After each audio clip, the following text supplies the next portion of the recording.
Hörmətli xanım sədr, hörmətli hökumət üzvləri və media mənsubları. Bugün müzakirəyə çıxarılan büdcə müzakirələri bir daha təsdiq edir ki, möhtərəm cənab Prezident İlham Əliyevin rəhbərliyi ilə aparılan siyasi kursun mərkəzində Azərbaycan vətəndaşı, onun rifahı və təhlükəsizliyi dayanır.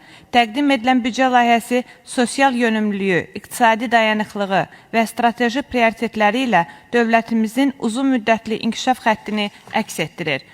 Möhtərəm cənab Prezident İlham Əliyevin həyata keçirdiyi sistemli və ardıcıl islahatlar nəticəsində Azərbaycanın daxili siyasəti yeni bir mərhələyə qədəm qoyub. Növbəti il üçün nəzərdə tutulan büdcə ölkəmizin sosial rifahını, iqtisadi dinamizmini və milli təhlükəsizliyini təmin edən strateji yol xəritəsidir. İşsizliyin azaldılması, sosial müdafiə mexanizmlərinin gücləndirilməsi, minimum əmək haqqının, pensiyaların və sosial müavinətlərin artırılması dövlətin vətəndaşına verdiyi dəyərin real göstəricisidir. Ölkəmizin bütün bölgələri sürətlə inkişaf edir.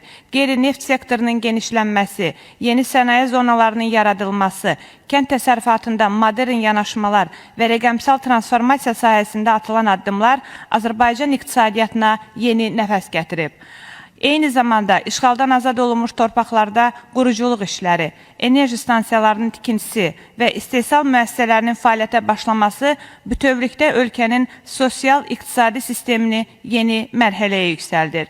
Ulu Öndər Heydər Əliyevin əsasını qoyduğu iqtisadi-sosial inkişaf konsepsiyası möhtərəm cənab Prezident İlham Əliyev tərəfindən daha geniş miqyasda və müasir formatda həyata keçirilir. Bu inkişaf modeli Azərbaycanın gələcək illərdə daha güclü, daha rəqabət qabiliyyətli dövlətə çevriləcəyini açıq şəkildə göstərir. Azərbaycanın daxili siyasətində əsas məqsəd güclü dövlət və firavan xalq prinsipini tam şəkildə təmin edilməsidir. Bu büdcə layihəsi məhz həmin prinsipin praktiki ifadəsidir.